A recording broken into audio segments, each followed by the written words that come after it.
자, 이제 앞에 화면 보겠습니다. 2일차 수업 진행할 거고요. 어제는 간단하게 출력문 알아본 상태였고 오늘도 새로운 개념을 좀 배워볼 건데, 어제 우리가 한글 같은 거 출력을 해봤어요. 알파벳 같은 것도 해봤고. 자, 그러면 이거 한번 생각을 해볼까요? 이 코드를 실행한 결과 이 콘솔에 뭐라고 나올지 쉽게 예상할 수 있죠. 이거는 예상 결과대로 콘솔에 출력이 될 거고요. 자, 그러면 얘는 어떨까요? 위에 있는 거는 우리가 지금 콘솔에 보고 있는 결과로 출력이 됐는데, 이 녀석은 출력했을 때, 실행했을 때 결과가 어떨까 또 예상을 한번 해보겠습니다. 일단 에러가 나올까요? 아니면 실행이 정상적으로 돼서 1, 2, 3이라는 게 나올까요? 얘는 에러 없이 출력이 잘 됩니다. 왜? 왜 F라고 되어 있었죠? ln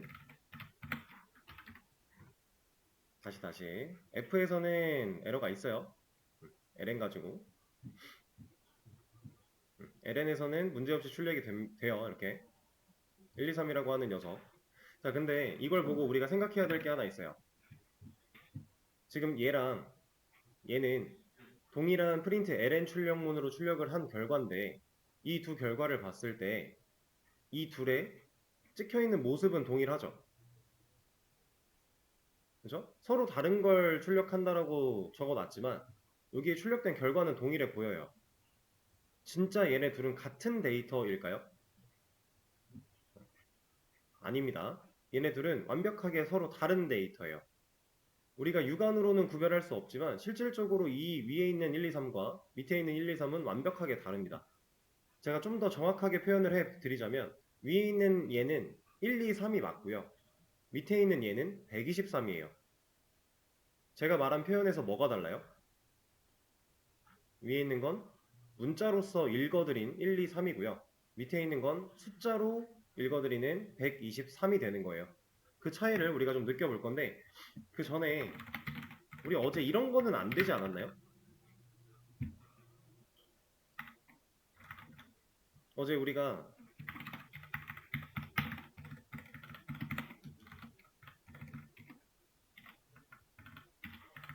얘는 아무런 문제 없이 ASD라는 문자가 출력될 걸 예상할 수 있었지만, 이 녀석은 뭔가 문제가 있었어요.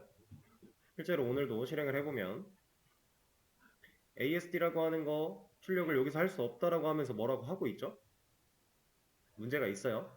근데 사실상 지금 위에 있는 거랑 아래에 있는 거랑 똑같은 거 아니에요? 이렇게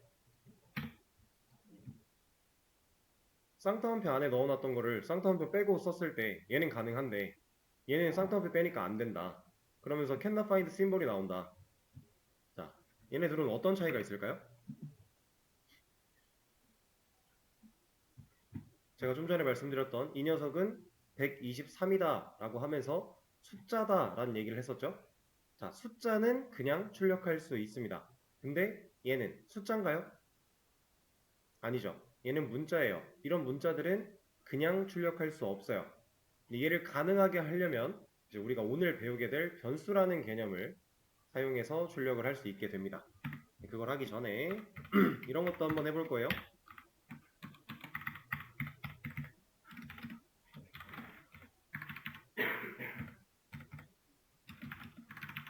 이거 한번 결과 예상해 보실래요?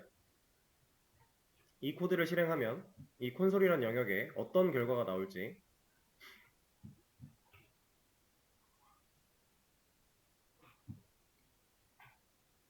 자, 생각하신 결과가 맞는지도 한번 비교를 해 보시고요.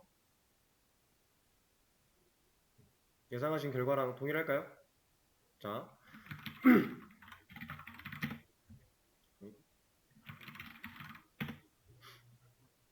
지금 우리가 작성했던 이 코드를, 상황을 좀 정리를 해보자면, 얘는 뭐 하겠다라고 하는 거예요? 상식적으로 한번 접근을 해볼게요. 쌍따옴표 안에 갇혀져 있어요.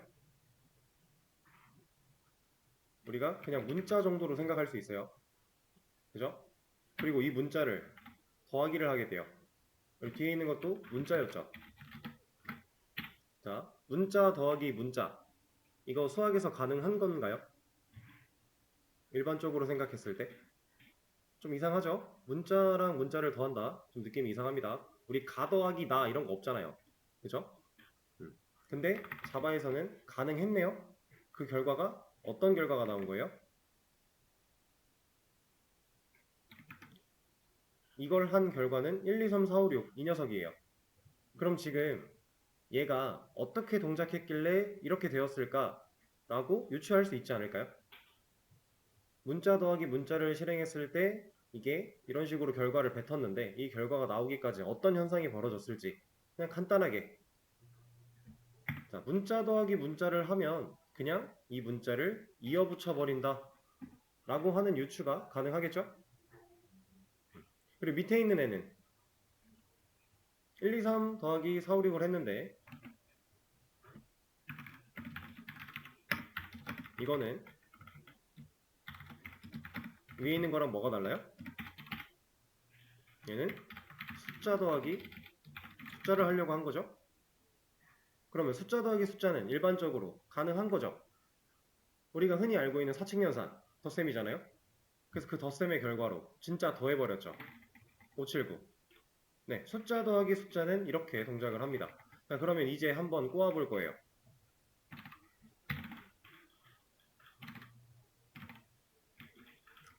얘는 어떤 결과가 나올까요? 자, 지금 우리가 정리했던 이 내용을 바탕으로 생각을 해보면 지금 하려고 하는 건 문자 더하기 숫자죠. 일반적으로 생각했을 때 문자 더하기 숫자 가능한 건가요? 가능하지 않죠? 연산이 불가능한 상황이에요. 뭐 가 더하기 3 이런 거 없잖아요. 그죠? 그런데 얘는 어떤 식으로 동작을 할지 예상을 한번 해보시고 그 예상과 결과가 맞는지도 한번 이런 결과가 나왔어요. 자, 복사가 안 됐군요. 이 녀석이 이런 결과가 나왔다. 자, 그럼 우리가 조심스럽게 예상을 해볼 수 있어요. 얘가 어떻게 동작을 했길래 어떤 연산을 했길래 이런 결과가 나왔을까? 라고 예상을 하면 어떨 것 같아요? 지금 결과만 봤을 때는 문자 더하기 문자를 한 거랑 유사한 결과가 나왔죠. 동일한 결과가. 그러면 이 문자 더하기 숫자의 연산에서 어쨌든 숫자 더하기 숫자처럼 진짜 사칙연산을 해버린 덧셈을 해버린 결과가 아니라 문자를 더한 결과처럼 이어붙이기가 돼버렸으니까 이 녀석이 연산하는 과정에서도 뭔가 비슷한 과정이 일어나지 않았을까라고 우리가 유추를 할 수 있는 거예요. 자, 이런 연산을 하려고 할 때 이 순서는 상관이 없습니다. 문자가 앞에 있나 뒤에 있나 이런 건 상관이 없어요.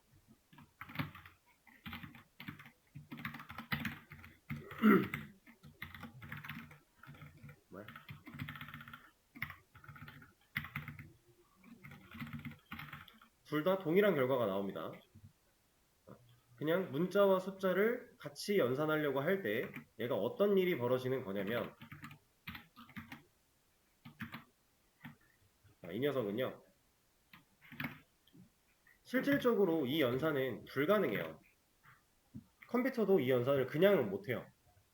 그래서 어떤 일을 하냐 문자를 아니다. 이거부터 먼저 말씀을 드릴게요.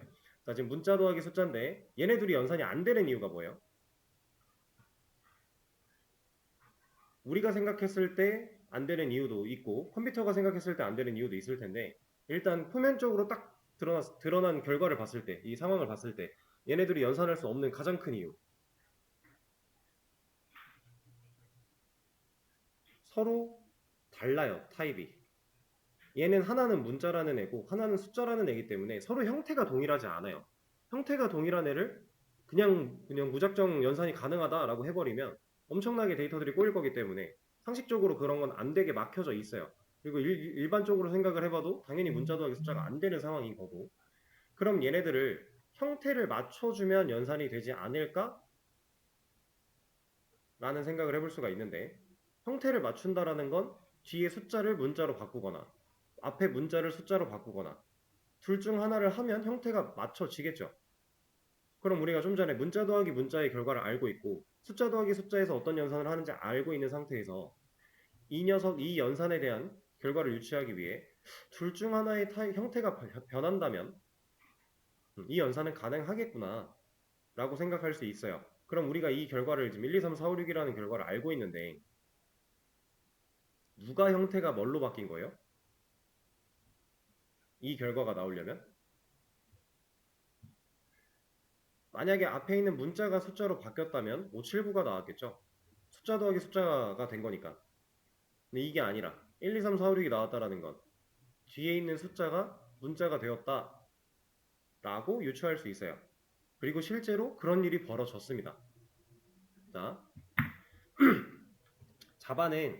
자바뿐만이 아니라 그냥 컴퓨터가 생각을 했을 때 이런 연산을 받아들이면요 간단한 거예요. 자, 문자를 숫자로 바꾼다. 지금 이 수식에서 문자를 숫자로 바꾼다. 무슨 작업이 필요해요?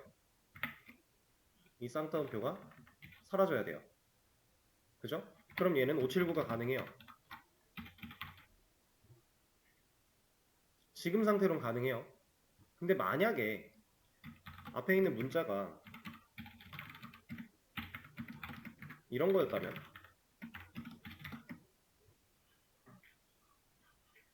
만약 이런 거였다면 이 쌍따옴표를 제거한다고 얘가 숫자가 될 수 있나요? 안 되겠죠. 그죠? 그러면 벌써 불가능한 경우를 하나 찾아버렸네요. 자, 만약에 뒤에 있는 숫자가 문자가 된 경우라면 얘는 뭐가 필요해요? 양끝으로 쌍따옴표가 필요해요. 그죠? 이러면 문자 되는 거잖아요. 얘는 가능하겠죠. 이런 경우를 보겠습니다. 이거 결과 뭐 나올 것 같아요? 얘가 문자가 돼서 ABC 4, 5, 6이 나오는 거예요. 예상이 좀 되실까요? 상식적으로 봐도요. 문자가 숫자가 되는 것보다 숫자가 문자가 되는 게 쉬워요.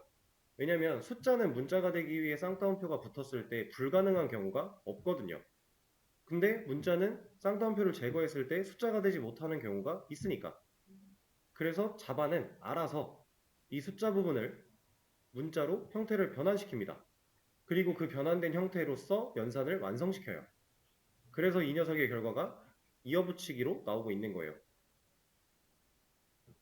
우리가 여기다가 이 앞에 있는 문자, 그러니까 문자 더하기 숫자 더하기 만약에 숫자를 또 하고 싶다.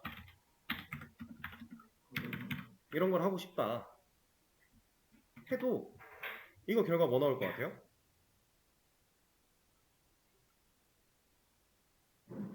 자, 예를 들어 결과. 저는 이 둘의 합을 결과로서 보여주고 싶었는데 이게 결과가 정말 그렇게 잘 나올까요? 얘는 4, 5, 6, 5, 5가 나올 거예요. 연산을 못하죠. 왜? 지금 우리가 덧셈이면 우선순위가 어디부터예요? 앞쪽부터니까. 그럼 문자 더하기 숫자를 먼저 할 것이고 그럼 얘가 문자가 돼서 문자 더하기 문자 이어붙이기 그 다음에 문자 더하기 숫자를 또 하는 거니까 이런 상태로 연산이 되는 거예요. 지금 배우고 있는 이 사실이 사실 지금 당장으로서는 뭐 간단하네 되게 당연하네 라고 느껴지시겠지만 이 연산의 이 안에서 뭔가 여러 가지가 섞여 있다면 생각보다 신경 써야 될 것들이 좀 있습니다.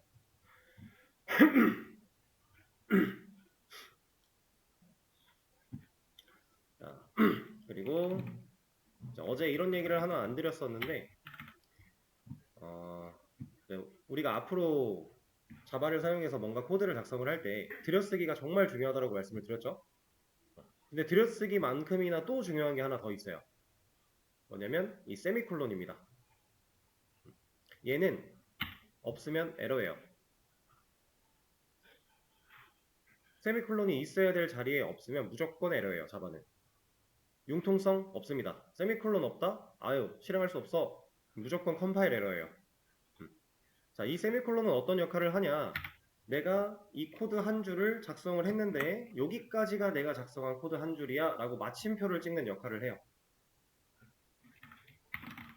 만약에 이렇게 두 줄의 코드를 작성했다라고 했을 때 이거 사실 들여쓰기 안 하고 뭐 줄바꿈 안 하고 이렇게 한 줄로 써도 실행하는 데는 문제가 없다라고 했었죠. 그쵸?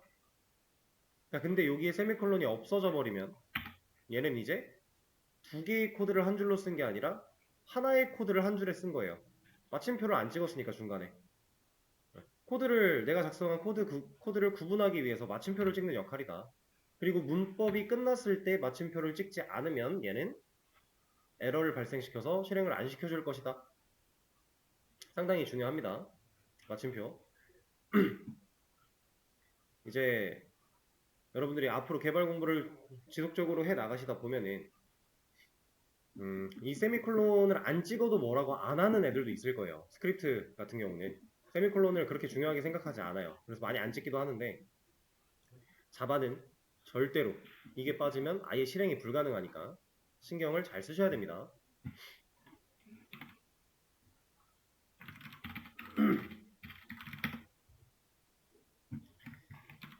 자, 그러면 이제 이거 얘기할 거예요. 변수. 뭐 다른 기초 언어 같은 걸 좀 들어보신 분들은 변수라는 내용을 이미 어느 정도 알고 계실 수도 있고 처음 들어보시는 분들은 변수가 뭐야? 라고 하실 수도 있는데 얘는 우리가 어제 cannot find symbol이라고 하는 걸 보면서 뭐 variable 어쩌고 저쩌고 이런 걸 봤었어요. 그리고 제가 variable이 변수를 의미한다 라고 말씀을 드렸었는데 사실상 이 녀석 우리가 이해하기 쉽게 생각을 해볼 거면 이해하기 쉽게 얘기를 하면 변할 수 있는 수를 의미한다고 보시면 돼요. 변할 수 있는 수. 그래서 변수다 라고 생각을 하셔도 돼요. 자, 그럼 변할 수 있다라는 게 어떤 의미죠?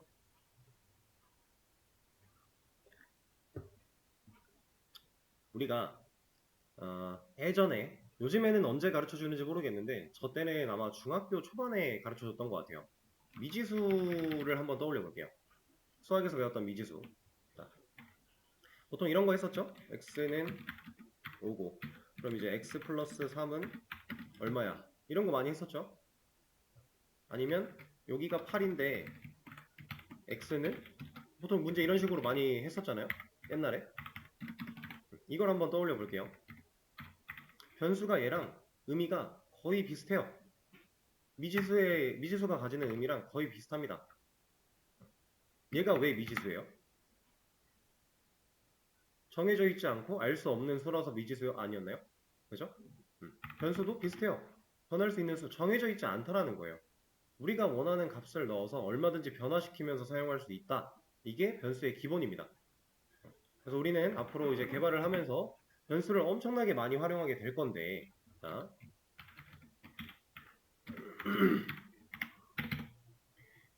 이거 한번 읽어볼까요? 수학에서 우리가 이 수식을 보고서 뭐라고 표현을 했었죠? x는 5다. 뭐 이런 식으로 얘기를 했었을 것 같아요. 그죠? 자, 변수도 거의 동일합니다. 자바에서 변수는 기본적으로 일단 이렇게 작성을 해요. 이 녀석 비슷하죠? 지금 이만큼은 동일하잖아요. 이거는 마침표였으니까 그냥 노네라고 치고 이 녀석만 좀 특별한 것 같은데 나머지는 동일합니다. 이 녀석은 이제 자바에서는 x는 5다라고 표현하진 않고요. x에 5를 넣겠다 정도를 일단 표현을 할 건데 이따가 좀 디테일하게 들어가긴 할 겁니다. 거의 유사한 느낌이긴 해요. 제가 는이라는 표현을 사용하지 않은 데에는 이유가 있고 그 이유는 이따가 또 디테일하게 들어갈 때 말씀을 드릴 거고요. 자, 그러면 이만큼이 동일한데 얘는 뭐 하는 애일까요? 그냥 자유롭게 생각. 이거는 뭐 아시는 분들도 있겠지만 모르시는 분들도 있을 거니까 알려드리지 않은 부분이니까 자유롭게. 자, 이 부분 int라고 하는 int라고 하는 이 녀석은 이제 자바에서 상당히 중요한 역할을 맡고 있는데 데이터 타입이라고 합니다. 데이터 타입. 제가 아까 이런 안 좋았군요. 이런 거 하려고 했을 때에도 얘네 둘이 그냥 연산할 수 없는 이유가 둘의 형태가 다르기 때문에 타입이 다르기 때문에 라는 표현을 사용을 했어요. 그죠? 말 그대로 이 녀석이 가지고 있는 데이터 타입과 이 녀석이 가지고 있는 데이터 타입이 달랐기 때문이에요. 그리고 그 타입을 우리는 이런 식으로 정해서 사용할 겁니다. 데이터 타입에 관련된 부분. 자, 근데 여기서는 이제 여러분들이 따로 검색해 보실 게 하나 있어요. 자바 기본 자료형 타입이라고 검색을 하시면 글이 상당히 많이 나올 텐데 아무거나 좋습니다. 여기서 딴 얘기하는 글은 없어요. 그냥 아무거나 들어가시면 돼요. 자, 검색은 쉬는 시간이나 복습하실 때 따로 해보시고요. 지금은 앞에 화면 보시면 돼요. 자, 자바에는요. 기본 자료형이라고 해서 8가지의 데이터 타입이 존재하고요. 이 8가지 타입을 제외한 모든 나머지 타입들은 참조형 타입이다 라고 표현을 합니다.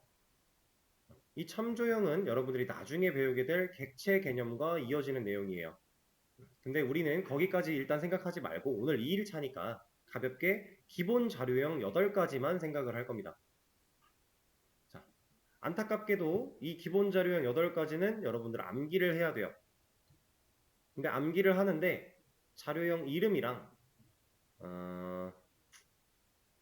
여기에 8비트 이런 게 나왔는데 이거 말고 좀 심플하게 정리된 걸로 글을 바꿔서 보여드릴게요. 그러면은 이게 낫겠다. 자, 여기서 우리가 암기를 좀 해야 되는 건 이만큼. 웬만하면 언어 공부할 때 암기하라는 얘기 거의 안 하거든요. 근데 얘는 암기를 해야 돼요. 이게 사실 암기를 하지 않고 그냥 계속 반복적으로 숙달하면서 머리가 그냥 기억하는 게 제일 좋긴 한데 그러니까 초반엔 당연히 그렇게 안 될 거니까 처음에는 암기를 해서라도 이 8가지는 머릿속에 있어야 돼요. 예를 들어 이런 거예요. 오늘 제가 설명을 드렸고 오늘 수업이 끝나고 앞으로 여러분들이 활용을 하는 단계에서 한 내일 모레쯤 됐을 때 친구가 옆에서 옆구리 한 쿡 찌르면서 자바의 기본 자료형 8가지 있다던데 뭐야? 라고 하면 나와야 돼요. 그 정도로는 나와야 됩니다. 이 8가지는 너무 중요한 거고 물론 이 8가지를 우리가 항상 다 활용하는 건 아니겠지만 이 개념은 여러분들 자바를 사용해서 뭔가를 한다면 끝까지 가져가야 되기 때문에 아주 중요하고 무조건 머릿속에 있어야 된다. 그래서 한 개씩 알아볼 건데 이 옆에 있는 얘는 몰라도 돼요. 얘까지는 안 외워도 돼요. 우리가 외워야 되는 건 이 정도. 여기서 조금 더 이거 쉽네 8가지면 금방 외우겠네 하시는 분들은 이 정도까지만 같이 봐주시면 좋아요. 근데 이거 사실 큰 의미 없어요. 자바 안에선 이거 가지고 막 엄청나게 따지지 않기 때문에 이제 C 언어를 공부하시는 분들은 여기까지 다 외우셔야 됩니다. 필요해요 C 언어에서는. 근데 자바에서는 그렇지 않다. 이 정도면 충분하다 일단. 그래서 일단 한번 표현을 보면 바이트, 쇼트, 인트, 롱, 플롯, 더블, 캐릭터, 불린이에요. 얘네를 부르는 이름입니다. 그리고 이 녀석들은 각각 정수형이라고 하는 분류가 되어 있고 4개가 실수형 2개가 들어있고요. 문자형 하나, 논리형 하나 이렇게 4가지의 형태로 분류가 되어 있어요. 그러면 기본 자료형 데이터 타입이 8개인데 형태를 분류하면 4가지고 지금 이렇게 되는 겁니다. 자, 하나씩 볼 건데 자, 바이트 정수형의 가장 작은 단위를 다룰 때 사용하는 데이터 타입이에요. 근데 사실 많이 안 씁니다. 우리가 직접 이 바이트 타입으로 변수를 만들어서 뭔가를 할 일은 거의 없다고 보셔도 돼요.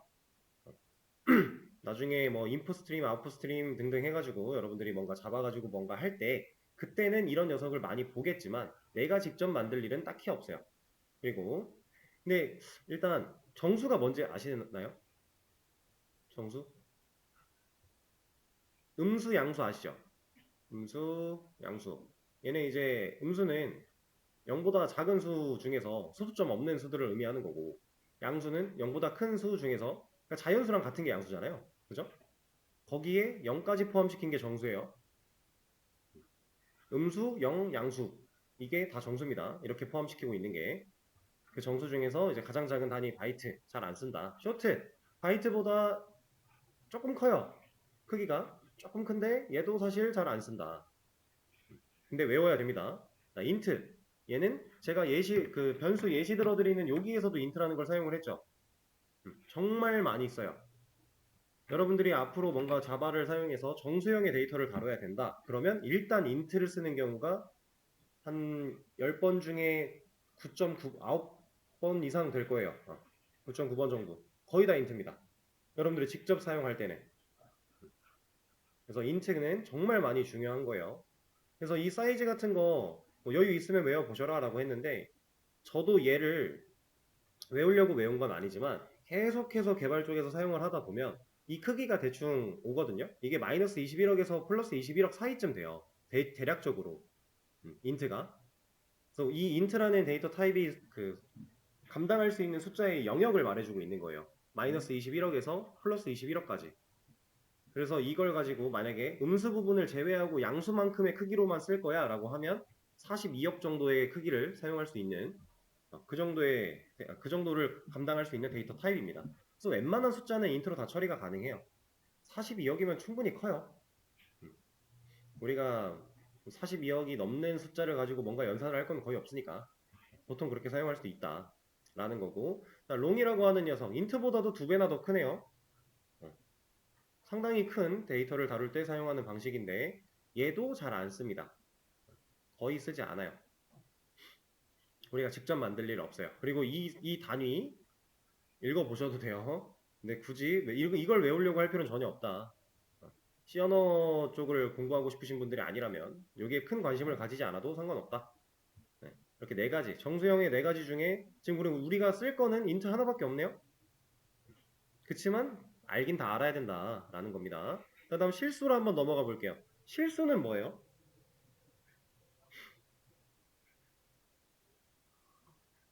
실수는 정수에다가 정수도 실수죠.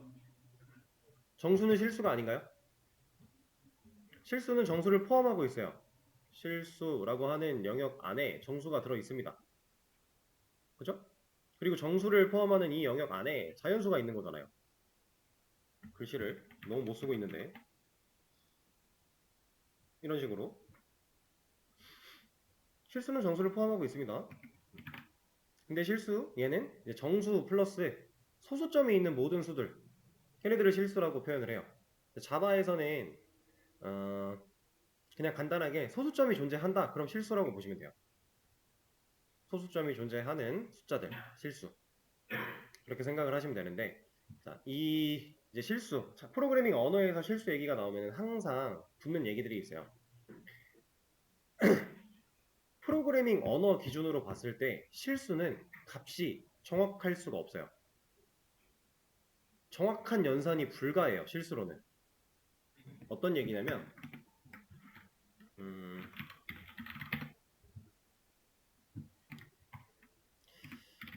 자,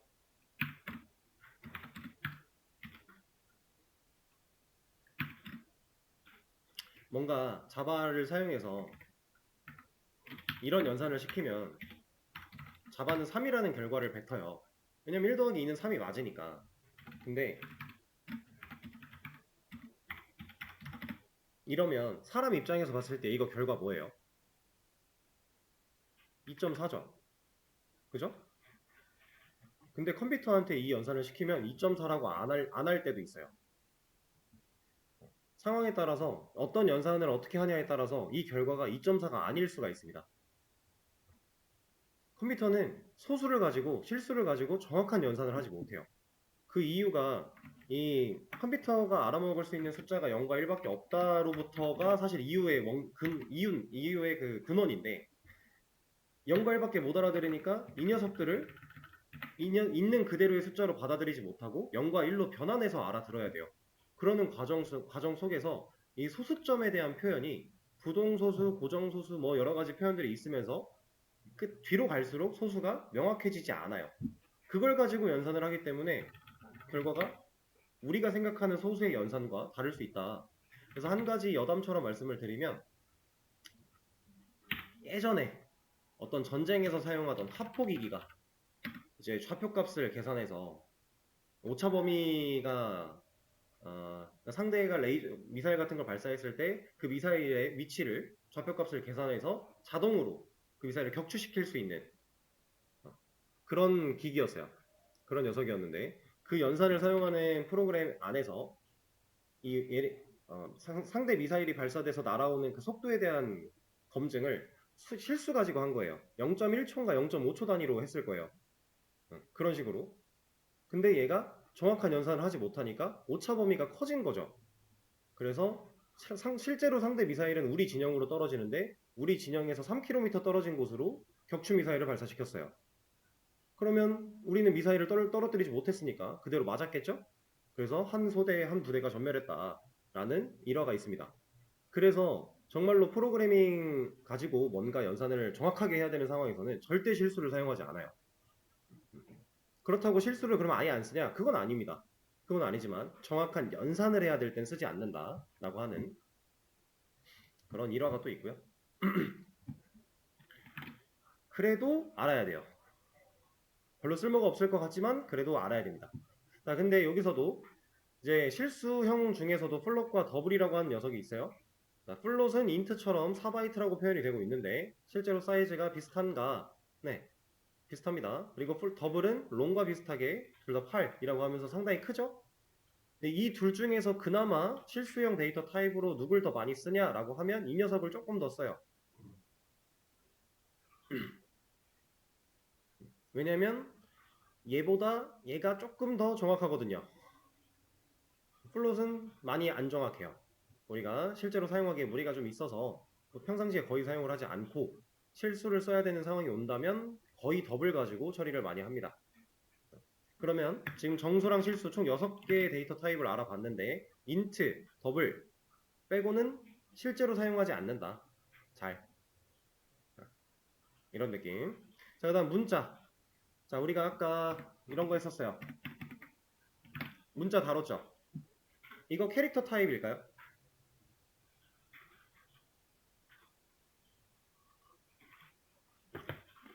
지금 우리가 다뤘던 문자는 쌍따옴표를 사용한 문자인데 애초에 기본 자료형 중에 문자가 이거 하나밖에 없어요.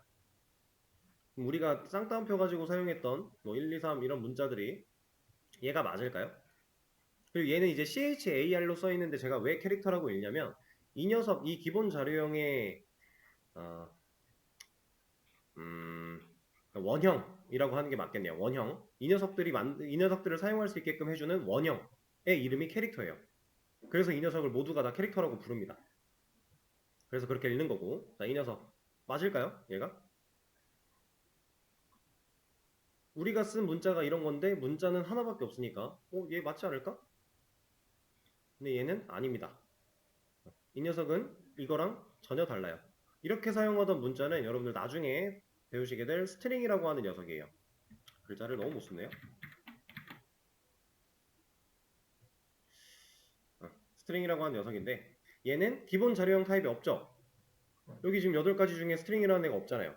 이거 string입니다. 없죠. 그렇다면 얘는 참조형 타입이에요. 여기 8가지에 해당되지 않는 모든 타입은 참조형이에요. 그래서 이 녀석은 참조형입니다. 자바에서 쓰는 일반적으로 사용하는 문자들 대부분 100개 중에 99개는 스트링이에요. 캐릭터 거의 안 씁니다. 이거 우리가 실제로 다뤄보긴 할 거지만 거의 안 써요. 그 다음 논리형. 논리는 뭘 뜻하는 거죠?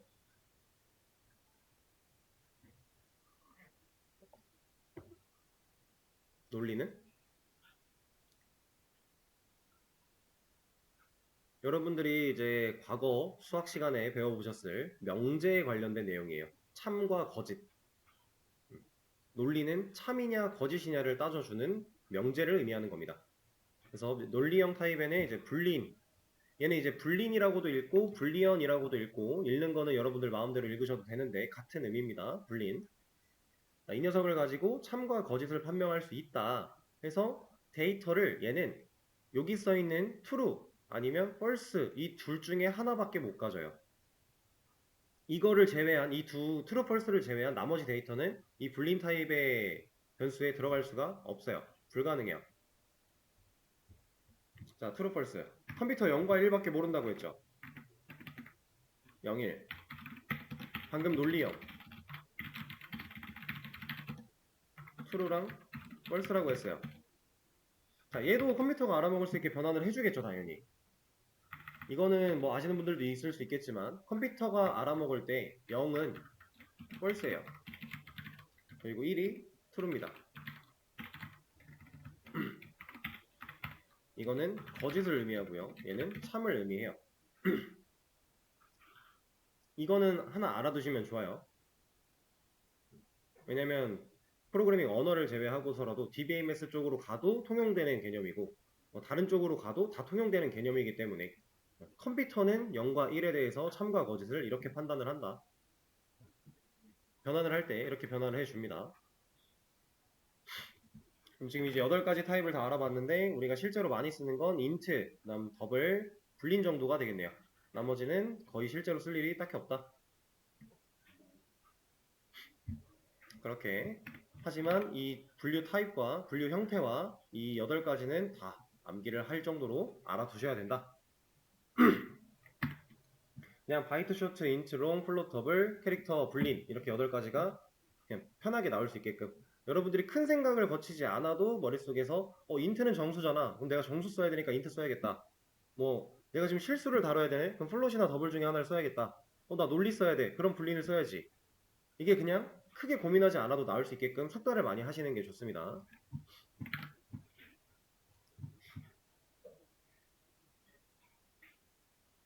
어디 갔어? 자, 여기에 이제 기본 자료형 8가지를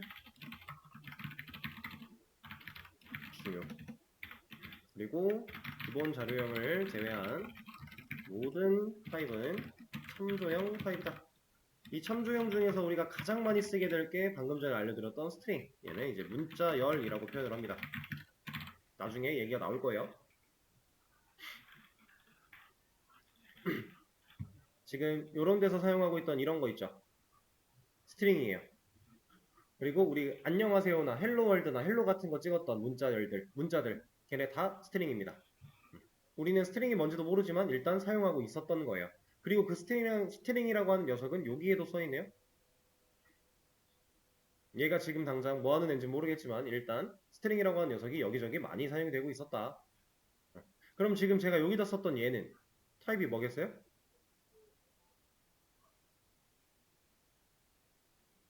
명확하게 무슨 타입이다라고 지정하기 애매하면 정수형이다 정도까지 생각을 하셔야 됩니다. 얘는 지금 정수잖아요. 소수점이 있나요? 없죠? 정수예요. 자, 그럼 이거는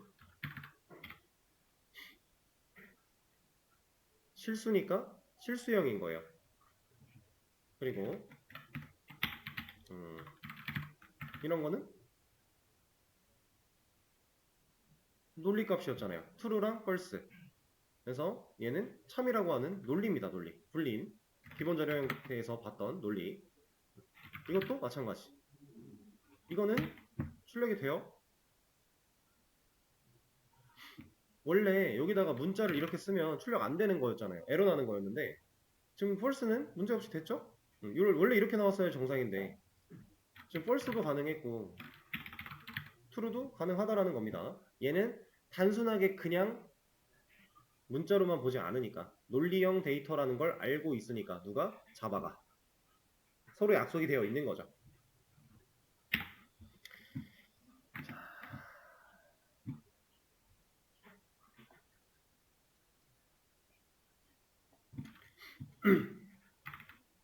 자, 그러면 이거 가지고 좀 더 디테일한 얘기를 나눠볼 건데 봅시다. 자, 얘는 이렇게 한 줄로 써도 되고요. 아니면 두 줄로 나눠서 작성을 해도 되는데 이 두 줄과 위에 있는 한 줄은 완벽하게 동일한 일을 해요. 근데 이제 이해를 좀 쉽게 해드리기 위해서 나눠서 설명을 드릴 겁니다. 이 첫 번째 줄 얘는 변수 선언이라고 얘기를 해요. int x라고 하는 이 녀석이 변수의 선언입니다. 그래서 이 녀석 변수 선언했다. 여기는 변수 초기화라고 얘기를 합니다. 이렇게. 그럼 이 녀석은 한 번에 같이 했으니까 변수 선언 및 초기화라고 표현을 할 수 있어요. 실제로 이렇게 표현을 하기도 하고요. 자, 이제 개념은 대충 알았으니 따로따로 나눠드리기 위해서 이거 가지고 설명을 할 겁니다. 변수 선언. 선언이라고 하는 단어는 어떤 의미를 가지고 있죠? 그냥 나 이렇게 할 거야 라고 선포하는 거죠. 공표하는 겁니다. 나 이제 이렇게 할 거야. 그게 선언이에요. 실제로 같은 의미예요. 나 이제 x라는 이름의 변수를 쓸 거야. 내가 만들었어. 라는 의미예요. 나 쓰려고 만든 거야. 라는 의미입니다. 그럼 선언을 한 거죠. 그리고 그렇게 선언되어 있는 x라는 녀석한테 맨 처음 초기 값을 넣어준 거예요. 그래서 얘를 초기화라고 얘기를 합니다. 내가 선언한 변수에 값을 넣어줬다. 그 행위를 이 변수 초기화를 했다라고 표현을 해요. 그리고 이 선언이랑 초기화라는 말 자체가 사실 우리가 일상적으로 많이 쓰는 표현이라고 느껴지진 않잖아요. 근데 그 이유가 어쩔 수 없는 게 이 자바라는 녀석은 우리나라가 만든 게 아닙니다. 그죠? 우리는 이제 번역을 해서 사용을 하는 상황인데 변수 선언, variable declare라고 얘기를 해요. 그래서 선언이에요. 여기 변수 초기화, variable initialized라고 얘기를 합니다. 그래서 초기화입니다. 어쩔 수가 없어요. 번역본이라서 좀 말이 이상하게 느껴질 수 있겠지만 그냥 이렇게 이해를 하시면 된다. 이거는 고정되어 있는 문법이니까. 자, 그래서 이 변수 선언에는 중요한 키포인트가 있습니다. 제가 int라고 하는 녀석을 앞에다가 적었는데 이제 변수를 선언하는 방식이 데이터 타입을 적어주고요. 그리고 뒤에 변수명을 적어주고요. 세미콜론을 찍으면 변수를 선언한 거예요. 우리가 방금 기본 자료형 8가지 배웠죠. 만약에 불린 타입으로 변수를 선언할 거다라고 하면 이런 식으로 하면 불린 타입의 x라는 변수를 선언한 겁니다. 데이터 타입을 적고 그 뒤에 변수명을 적어주는 거, 이게 변수 선언의 방식. 자, 근데 이렇게 하면 엄청 큰 의미가 하나 생겨요. 지금 이 x라는 애는 변수 이름이고 int라는 애가 데이터 타입인데, 자, 이 행위 때문에 어떤 일이 벌어지냐면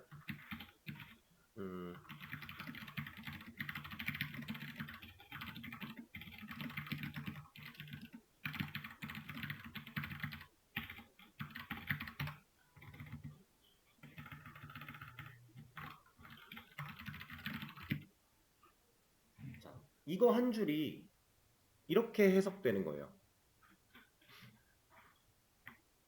근데 여기에 사용된 이 워딩들이요, 상당히 중요합니다.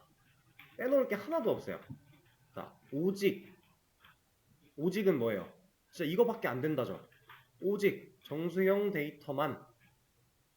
왜? int니까. int가 어떤 타입이었다? 정수형 타입이었다. 그래서 오직 정수형 데이터만 들어갈 수 있는 x라는 이름의 변수를 만든 건데, 여기에 또 하나의 공간이라는 워딩을 제가 섞어놨습니다. 이 하나의 공간, 상당히 중요한 개념이에요. 그래서 이 변수 선언 한 줄을 가지고 우리가 이렇게 표현할 수 있어야 돼요. 지금 이제 우리 앞으로 변수 막 계속해서 사용을 할 건데 그때마다 여러분들 머릿속에는 얘가 떠올라야 됩니다. 자, 그리고 이 초기화하는 과정에서는 변수명 그리고 이퀄 마크 하나 그리고 넣을 값 이렇게 쓰는 게 문법인데, 자, 이 넣을 값은 당연히 변수가 가진 변수의 데이터 타입에 맞는 값. 왜냐면 오직 int라는 걸 썼기 때문에 오직 정수형 데이터만 들어갈 수 있다라고 만들어 놓은 거니까. 여기가 만약에 정수가 아니었다면, 이게 5가 아니라 5.5였다면 얘는 정수가 아니라 실수라 안 된다라는 거예요. 이런 거 아니고 만약에 우리가 아까 이런 거 문자 같은 거 이런 거 안 된다라는 겁니다. 왜? x는 int라는 애가 앞에 달린 이상 오직 정수밖에 못 들어갈 거니까. 그런 개념이에요. 그래서 이 녀석 가지고도 x라는 변수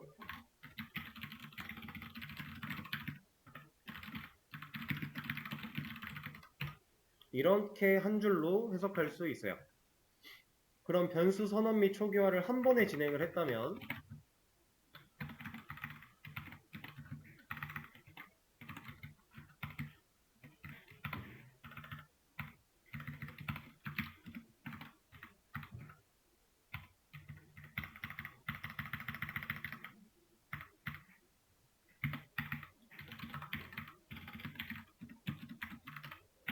자, 이걸 한 줄로 표현했다면 이렇게 정의를 할 수 있겠죠? 만들고 값을 넣겠다까지 한 번에 한 거니까.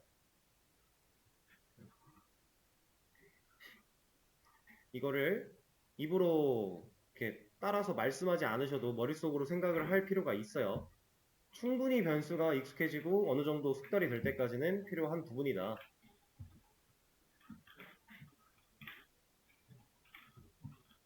자, 그리고 지금 이 하나의 공간이라고 하는 키워드 워딩도 상당히 중요하다고 말씀을 드렸는데 이걸 간단하게 그림으로 표시를 해보자면 우리가 만든 이 한 줄의 코드를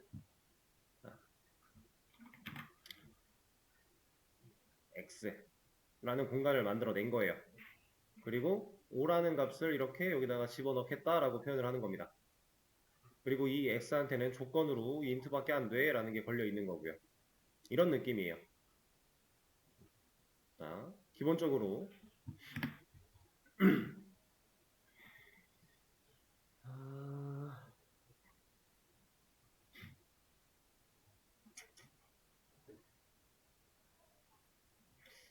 일단은